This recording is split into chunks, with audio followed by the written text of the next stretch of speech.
Ben Ahmet Yıldırım, Kıbrıs'ın kuzeybatısında Baf bölgesinin Susuz köyünde 1943 yılında doğdum.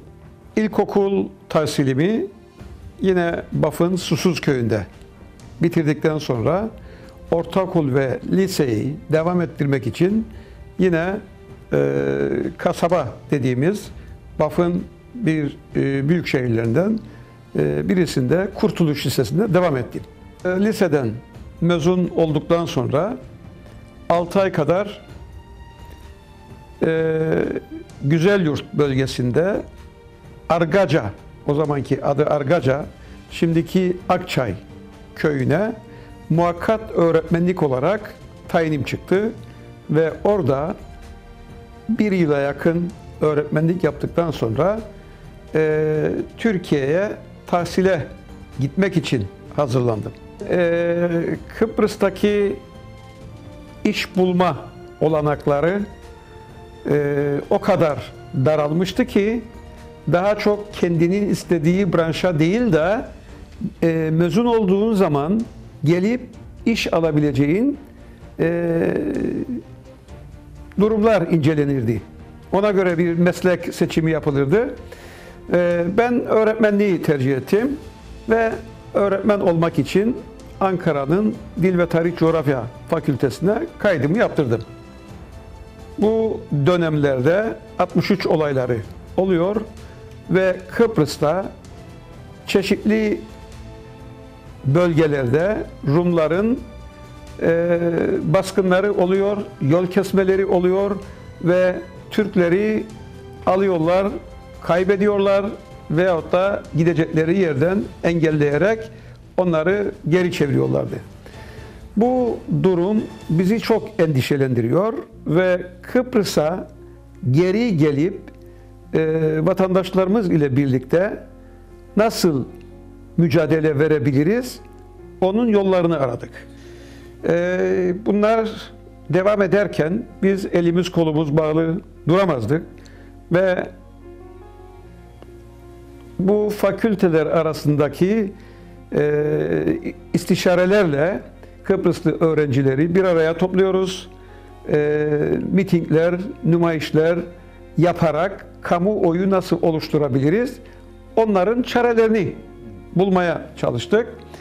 Ve sürekli olarak biz dil tarihten gruplar oluşturarak Kızılay, Sıhhiye Kızılay ve bakanlıklara doğru harekete geçiyoruz. Tabii o günlerde Türkiye'de yaşayan halk da Kıbrıs'la ilgili çok duyarlı ve bize katılarak diğer fakültelerden öğrenciler katılarak büyük gruplar oluşuyordu. Ve bakanlıklara gittiğimiz zaman da o zaman başta İnönü'dür başbakan. Paşam cizmelerini giy, ordu Kıbrıs'a ve trafiği kapatıyorduk. Yani bir keşmekeşlik yaratıyorduk. Amaç bir kamuoyunu oluşturmak, sesimizi halka duyurabilmek, Kıbrıs'ta olan olayları halka duyurabilmekti amacımız. En son mitingimizde çok büyük bir kalabalık, yani aşağı yukarı 10.000'den fazla büyük bir kalabalıkla bakanlıklara doğru yürüyoruz.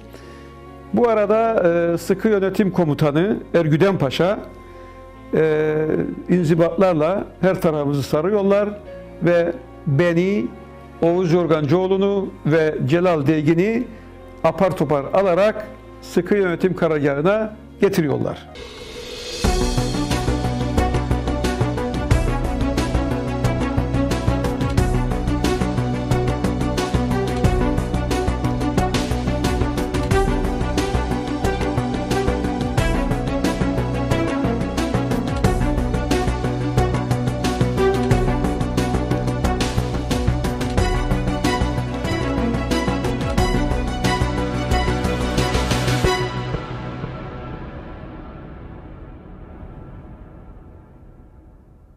Apar topar içeriye getiriyorlar. Bir karanlık odada 1-2 saat kadar kaldıktan sonra Ergüden Paşa geliyor Ve siz kim oluyorsunuz da Ankara'nın sokaklarını allak bullak ediyorsunuz, trafiği aksatıyorsunuz falan.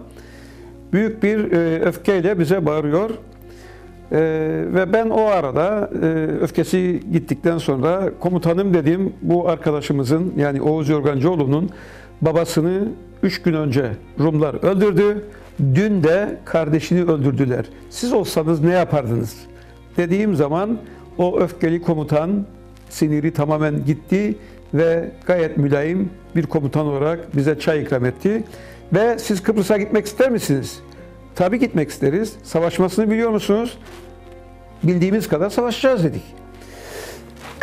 Ve tamam dedi. Siz yurtlarınıza dönün. Biz size haberdar edeceğiz.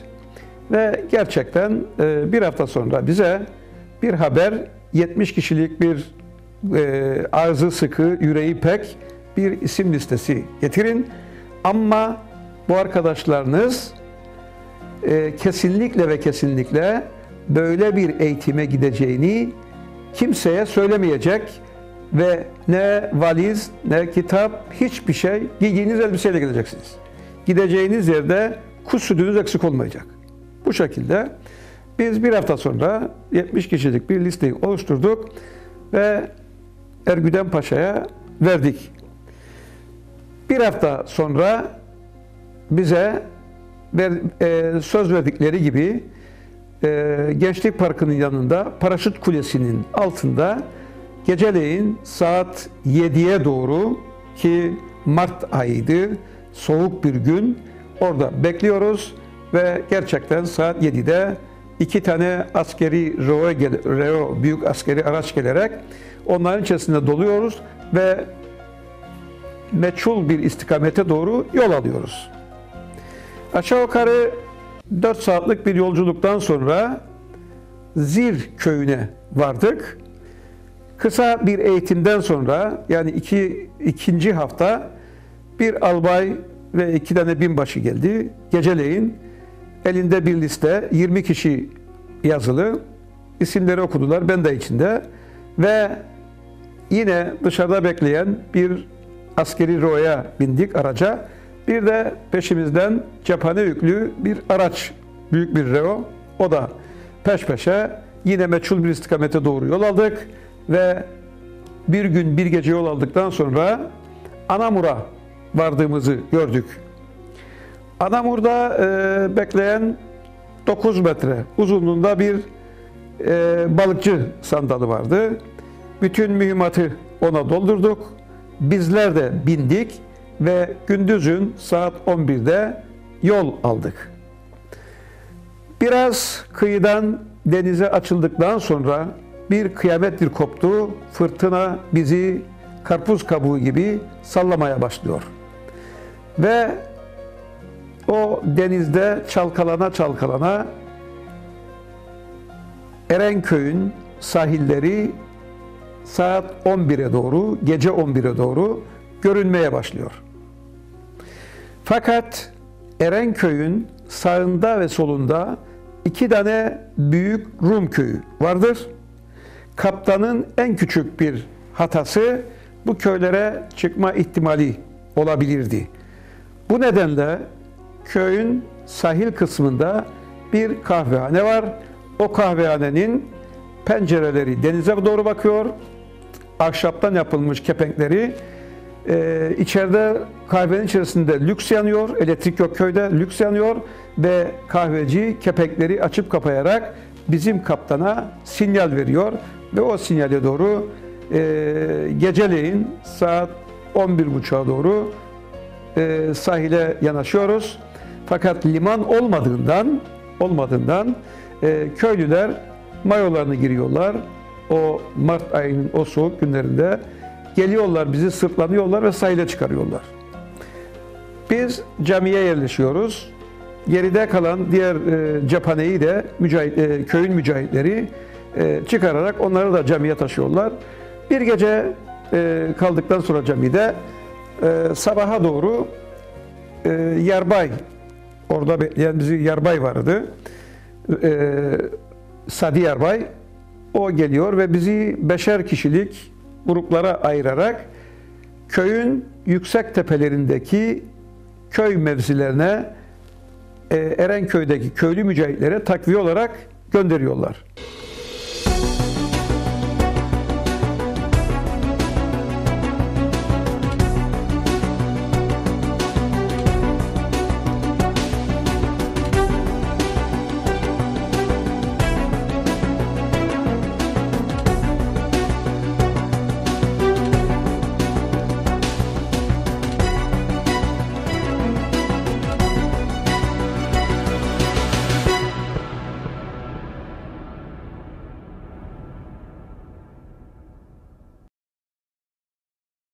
Şimdi burada belki de sorulması gereken bir soru. Niçin Erenköy'e gitmek istediniz? Biz Kıbrıs'a gitmek istedik.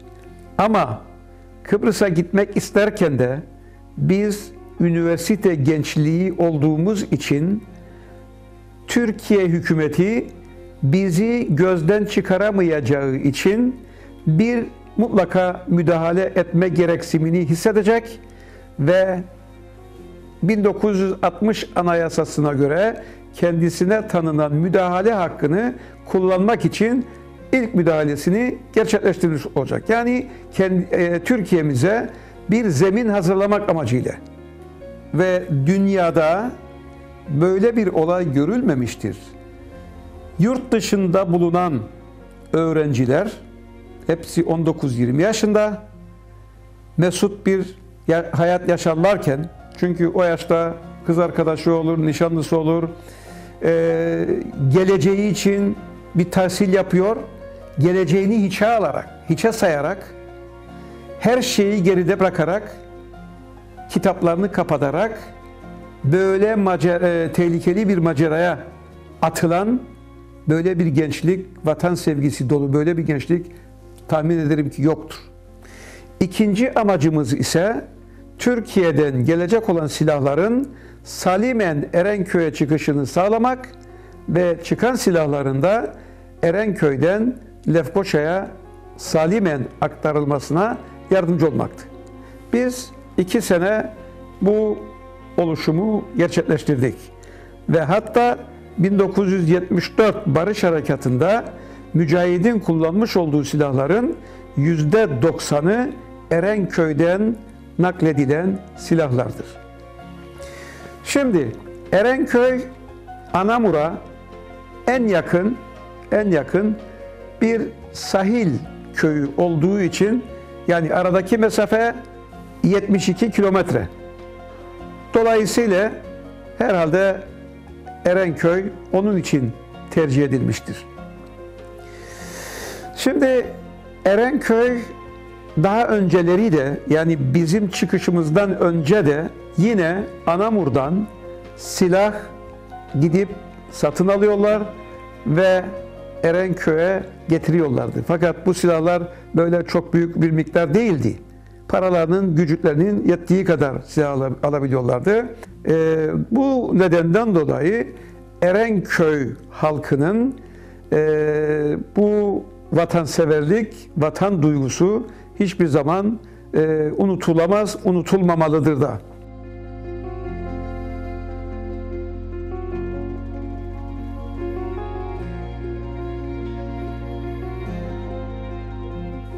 Aşağı yukarı 7-8 ay sonra 630 kişi kadar orada oluşuyoruz. Hepsi 19-20 yaşında ve eli silah tutan gençleriz. Hepimiz birer arslan kesiliyoruz. Ve cephede bizim mevzilerimizin önünde Rumlardan bizi ayıran derin bir vadi vardır. Yani kuş uçuşu 100 metre bile yoktur. Zaman zaman bu mevzilerden karşılıklı küfürler, zaman zaman nöbet değişimlerinde ılımlı kişiler gelir, sohbetler, Rumca bilenler tabii, bu şekilde sohbetler de oluyordu. Ve Rumlar bu kadar kalabalığın tabii istihbaratları, barış gücü istihbarat onlara da veriyor, bilgi bize de veriyor bilgi. Onların yığınak yaptıklarını bize bilgilendiriyorlar. bizim orada asker olduğumuzu, çünkü barış gücü bilmiyor, bizim yerli öğrenciler olduğumuzu da bilmiyor. Onlar da bizi asker zannediyor ve vermiş oldukları istihbaratta da böyle. Hatta mevzilerden mevzilere konuşmalar yapılırken de bize Türk askeri diye hitap ediyorlardı. O şekilde, yani bizim kesinlikle Kıbrıslı olduğumuzu bilmiyorlardı. Ve büyük bir etki altında kalıyorlar, korku altında kalıyorlar ve etrafımıza yığınak yapmaya başlıyorlar 6-7 aydan sonra. Ve yüksek tepelere de bütün sahili izleyebilmek için çok güçlü projektörler koyuyorlar. Ve bu istihbaratın verdiği bilgilere göre aşağı yukarı 12.000 Rum ve Yunan askeri etrafımızı sarıyor. Ve 6-7 Ağustos geceleri çeşitli bölgelerden bizim silah gücümüzü denemek için yaylım ateşlerine başlıyorlar. Biz de karşılık veriyoruz. Ama bizim karşılık verişimizde hangi mevzilerden havan atışı geldiğini, hangi mevzilerde otomatik silahların olduğu, hep bunları kaydediyorlar. Ben Erenköy'ün hemen üst başında Erenköy'e çok hakim durumda olan Havan Tepesi adını koyduğumuz yüksek bir tepede A4 nişancısıyım. Yani destek bölüğüne bağlı A4 ve uçak savar takım komutanıyım. Tabii A4 o bölgenin en güçlü silahı. Tetiğe elinizi basıp tuttuğunuz zaman 250 mermiyi bir dakikanın içinde boşaltan bir silah. O şekilde en etkili bir silah.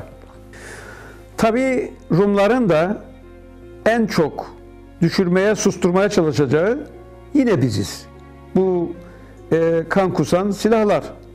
Dolayısıyla bizim bulunmuş olduğumuz mevzilere durmadan yaylım ateşine başlıyorlar 6-7 gece ve gündüzleri.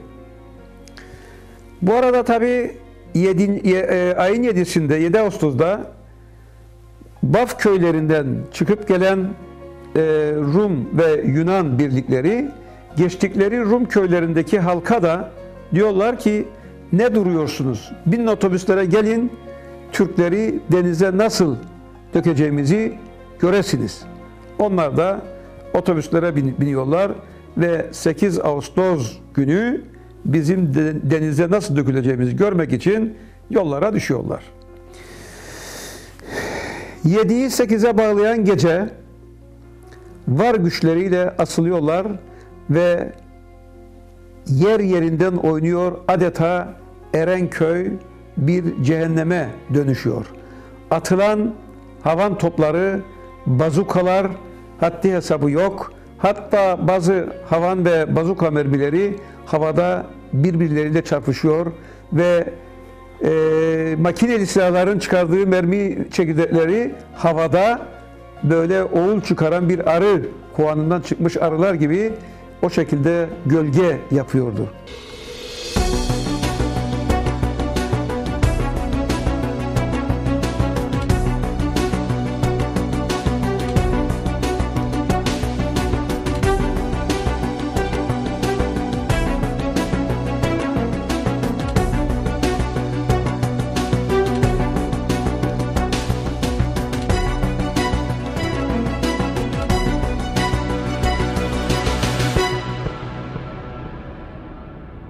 En büyük şansımız bizim 1 Ağustos'da Erenköy'e gelen Rıza Vuruşkan ve rahmetli Raif Denktaş'ın gelişi bizim kurtarıcılarımız oldular.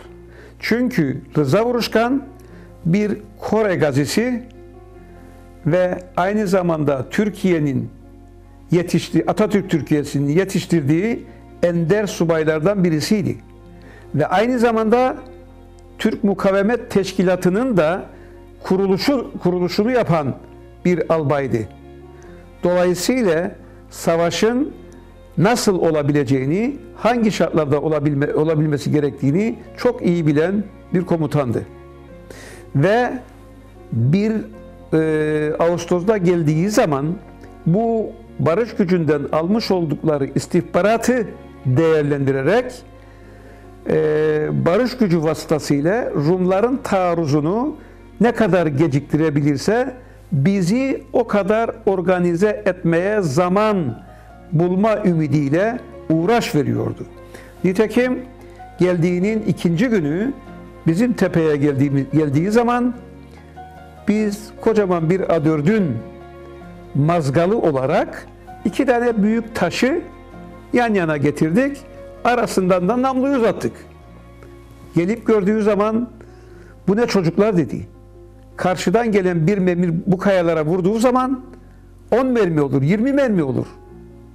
Bunları hemen söküp atın ve hemen kazma kürek, hendekler kazmaya başladık ve yeniden makineli silaha yakışır şekilde mevzi yapmaya başladık. İrtibat hendeklerimiz yoktu. İşte 1'inden 8'ine kadar olan o zaman içerisinde geceli gündüzlü hendekler kazmaya başladık. Ve bu şekilde mevziler arası irtibat sağlama olanağımız olmuş oldu. Ve 8 Ağustos'a gelince de Rumlar var gücüyle saldırıyorlar. Adeta bir cehenneme dönüşüyor orası.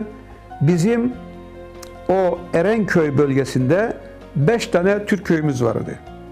Bu 5 Türk köyünde de öğrenci mücahitlerimiz vardı. Dağlık bölgede alev kayası yağmur alan düşüyor. Diğer taraftan Mansura deniz kıyısında o düşüyor ve düşen bu köylerimiz, mücahitlerimiz tekrar Erenköy'e doğru geri çekilmeye başlıyor. Çünkü verilen emir böyle geri çekilsinler diye. Bizim tuttuğumuz alan 28 kilometre karelik bir alandı. Yani mevziler arası 1 kilometreydi.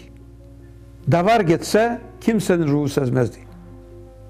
Ve çok engebeli. Yani vadiler, dağlar, tepeler çok engebeliydi. Çok zor. Dolayısıyla hemen çekilme kararı veriliyor ve mücahit arkadaşlarımız çok az zayiat vererek geri çekiliyorlar Erenköy'e. Ve Erenköy gibi çok dar bir bölgeye sıkışmış oluyoruz. Düşünün siz 28 kilometre karelik alanı 630 mücahit, Türkiye'den gelen öğrenci mücahit, yerli mücahit de 300 civarında, yani 900 mücahit 28 kilometre karelik alanı tutacak. Mümkün değil. Çevrenizde de 12.000 Yunan askeri. Ve bu Yunan askerleri bizi çember altına alıyor. Geri taraftan, yani arkamızda ise denizden 2 tane hücum bot da bizi sürekli olarak en ağır silahlarla yaylım ateşine atıyor. Ve o bizim tepelerdeki manyetolu telefonlarla Rıza Vuruşkan albayımız emir veriyor. Gidecek yerimiz yoktur. Ölürsek şehit oluruz. Birer mermi her mücahit kendisine saklasın. Kaçacak yerimiz yoktur. Dolayısıyla sonuna kadar direneceğiz. Uçaklar gelene kadar. Bu arada Rıza Vuruşkan ve Denktaş Bey, bir mağara vardı köyde. Telsizimiz onun içerisinde. Telsizin başında her ikisi de Genelkurmay'a adeta yalvarırcasına uçaklar gelmesini rica ediyorlar. Eğer uçaklar gelmezse hepimiz şehit olacağız ve en son Denktaş Bey konuşmasında elveda vatan diyor ve telsizi kapatıyor.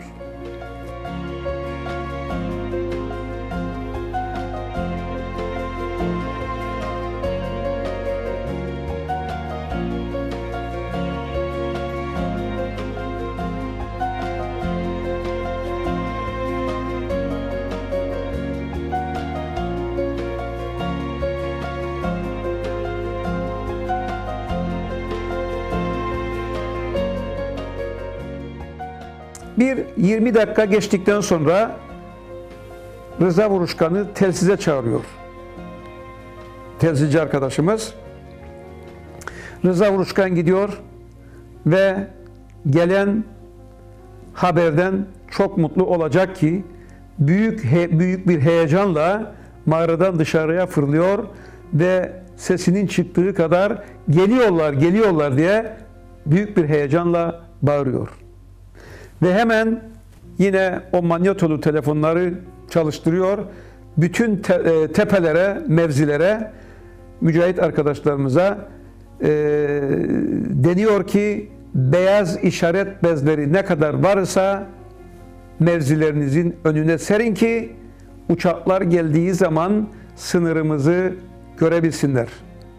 Tabi beyaz işaret bezi derken ne arar? Hepimiz don, atlet çıkararak mevzilerimizin önüne koyduk. Ve böylece uçaklarımıza bir hat çizmiş olduk.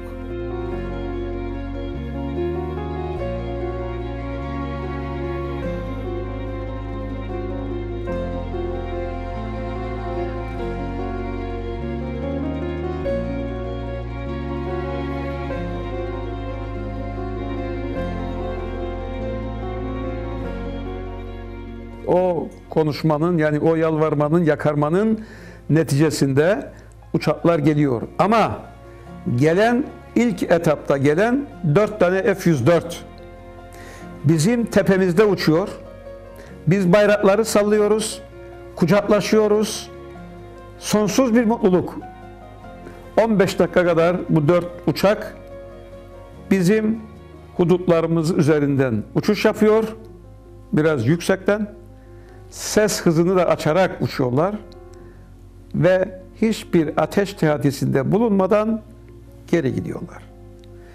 Biz o tepelerde hepimiz büyük bir moral bozukluğu ve artık birbirimizle vedalaşarak artık ölümü beklemekten başka hiçbir çaremiz olmadığına kanaat getiriyoruz.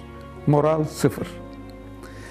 Ve 20 dakika sonra, bu bekleyişin 20 dakikası sonrası 64 tane F-104'ümüz Kıbrıs'ın Erenköy semalarında adeta çelikten yapılmış kartallar gibi uçmaya başladılar.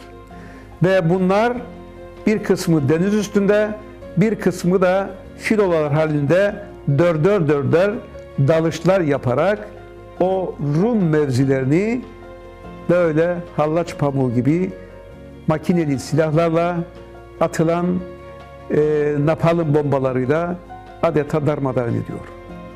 O azgın, kudurmuş Rum sürülerinin sesleri yavaş yavaş kesilmeye başlıyor. Ve atılan o napalm bombalarının siyah dumanları yükselmeye başlıyor. Karşıdaki çığlıkları, bağırtıları duyuyoruz. Ve o bizim denize dökülüşümüzü görmek için gelen 50-60 tane otobüs de, onlar da hepsi berhava ediliyor. Ve akşama doğru büyük bir sessizlik hüküm sürüyor. Ama bu 2 tane hücum bot bizi denizden bombalarken bizim Londra'dan da birçok zorluklara katlanarak Erenköy'e savaşmak için gelen arkadaşlarımız vardı. Onlar da iş yerlerini bırakarak, okullarını bırakarak bizim gruplarımıza katılmışlardı. Bunların içerisinde 2 tanesi ise İngiliz ordusunda havancı olarak görev yapıyorlardı ve izin almadan kaçıp bize katıldılar. İşte bu havancılardan bir tanesi Fuat isminde, bacaklarının arasına 61'lik havanı alarak, yani taplası olmadan o hücum botlardan bir tanesine 3 atıştan sonra isabet kaydediyor ve 2'ye bölünerek batırıyor. Öteki hücum bot ise kurtulmak için gemi konağına doğru hareket ediyor. Fakat Cengiz Topel, Allah rahmet eylesin, onu takip ediyor ve bu Rum hücum botu gemi konağında maden yükleyen İtalyan şilebi ile Amerikan şilebinin arasına giriyor kurtulmak için. Cengiz Topel o kadar dik bir dalış yapıyor ve roketi çok yakından hücum bota bırakıyor ve hücum botu batırıyor diğer şileplere zarar vermeden. Fakat uçak yükselirken Lefke dere boyuna doğru geliyor ve orada paraşütle atlamak ne kadar çünkü uçağı yanmaya başlıyor. Rum mevzilerine yakın düştüğü için bizim Lefke'deki mücahitler kurtaramıyor. Rumlar Cengiz Topel'i alıyorlar. İlkin Penday Hastanesi'ne getiriyorlar. Penday Hastanesi'nde hangi parmaklarındı o düğmelere basıp bizi bombalayan parmaklarını satırla kesiyorlar. Daha sonra ellerini parçalıyorlar. Kanını enjektörle yarısını çekiyorlar, eziyet yapıyorlar. Daha sonra da bütün vücudunu paramparça ederek barış gücü vasıtasıyla 3 gün sonra naylon poşetlerde bizim tarafa gönderiyorlar.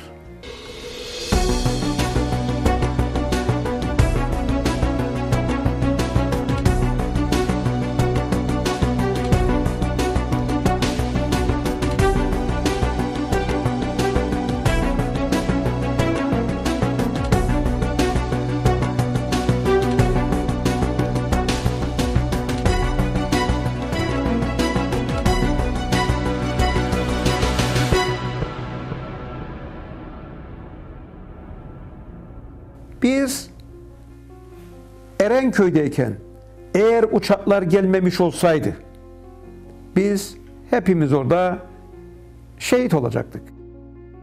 Ve Kıbrıs meselesi olmayacaktı. 74 harekatı olmayacaktı. Ve Rumlar emellerine ulaşmış olacaklardı. Bu bakımdan Erenköy Kıbrıs Türk'ünün Çanakkale'sidir. Çanakkale'sidir. Simgesidir, temel taşıdır. Bunu gelecek nesillerin çok iyi bilmesi lazımdır. Bu Kuzey Kıbrıs Türk Cumhuriyeti'nin sınırlarının çizilebilmesi için Kıbrıs Türk'ünün geçirmiş olduğu bu kadar zorlukları bilmeleri lazım, anlatmamız lazım, anlatılması lazım. Eğitim müfredatında yer alması lazım ve bugünlere nasıl geldiğimizi yeni gençliğin, yeni neslin bilmesi lazımdır.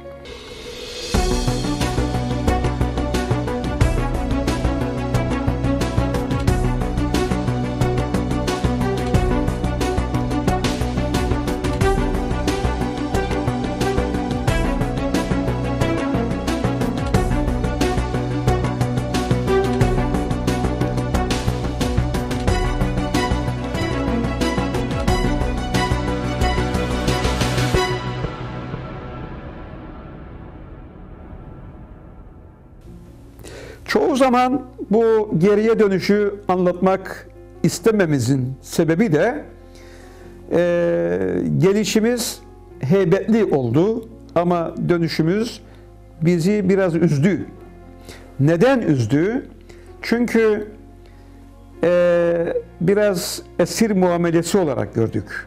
Şöyle ki Makarios şartlı olarak bütün öğrencilerin kimliklerini istedi barış gücünden ve bizi Erenköy'den tahliye ederken barış gücünün arabalarına koyarak konvoy halinde barış gücünün koruması altında ta gemi konağına kadar getirdiler ve orada bekleyen Giresun gemisine bindik ve İskenderun'a hareket ettik. Tabii bu şekildeki bir dönüş bizi üzdü. Yani biraz barış gücün himayesinde dönüşümüz bizi üzdü. Başka türlü nasıl olabilirdi bilemem ama bu bizi üzmüştü. Ve İskenderun'a gittiğimiz zaman orada bizi karşılayan yine Zir kampındaki eğitimci albaylar, binbaşılar falan karşıladı. Oradaki yetkililer her dönen öğrenciye, o zaman mor binlikler vardı, 1500 kadar bir para miktarı verildi. Döndüğümüz zaman işte herkes Ankara, İstanbul, İzmir, İstanbullular gerçi gemi devam etti İstanbul'a kadar ama İstanbul haricinde otobüslerle gideceğimiz yere gittik. Ve bizim orada basınla istişare etmemizi engellediler. Dediler ki bu yaşadıklarınızı kesinlikle anlatmayın falan. Biz de riayet ettik tabii. Tabii okullarımıza geldiğimiz zaman bizi eğitimciler çok iyi, eğitim üyeleri bizi çok iyi karşıladı. Herkes kaldığı yerden devam etmeye başladı. Hiçbir zorluk çıkmadı, bize çıkarmadılar. Ve her senesini dolduran da mezun oldu. Burs verdiler. 250 TL o zaman büyük paraydı. Her bir öğrenci burs aldı. Ve yine tahsilimizi bitirip, ama ilk zamanlarda tahsilimizi bitirenler geri dönüş yapamıyordu. Çünkü Makarios hükümeti bizi terörist ilan ettiği için geriye almıyordu. Sürgün etmiş gibi addediyordu. Daha sonra af çıktı ve geri döndük. İşte birçok arkadaşımız hemen hemen beklemeden devlet dairelerine, branşlarına göre yerleştirildi. İyi mevkilere gelenler oldu. Seçimlerde milletvekili adayı olup milletvekili olan, bakan olan epey arkadaşımız oldu. Daha sonra bu Erenköy mücahidimiz bir dernek kurdu. Bu derneği de işte bugüne kadar devam ettiriyoruz. Kalbimizin çarptığı kadar biz Erenköy Mücahitler Derneği olarak tadaki sağız, bu mücadelemize devam etmeyi kendimize bir borç biliyoruz. 2 yıl çalıların üzerinde bir battaniye yarısı alttan yarısı üstten o şekilde geçirdik. Açlık, sefalet içerisinde en az 8 ay geçirdik. Bir dilim ekmek günde verilirdi. Onu bulduğumuz zaman da şükrederdik. O şekilde bir mücadeleyi veren bir Kıbrıs gençliğinin olduğunu biz yeni gençliğe, yeni nesillere anlatmak istiyoruz.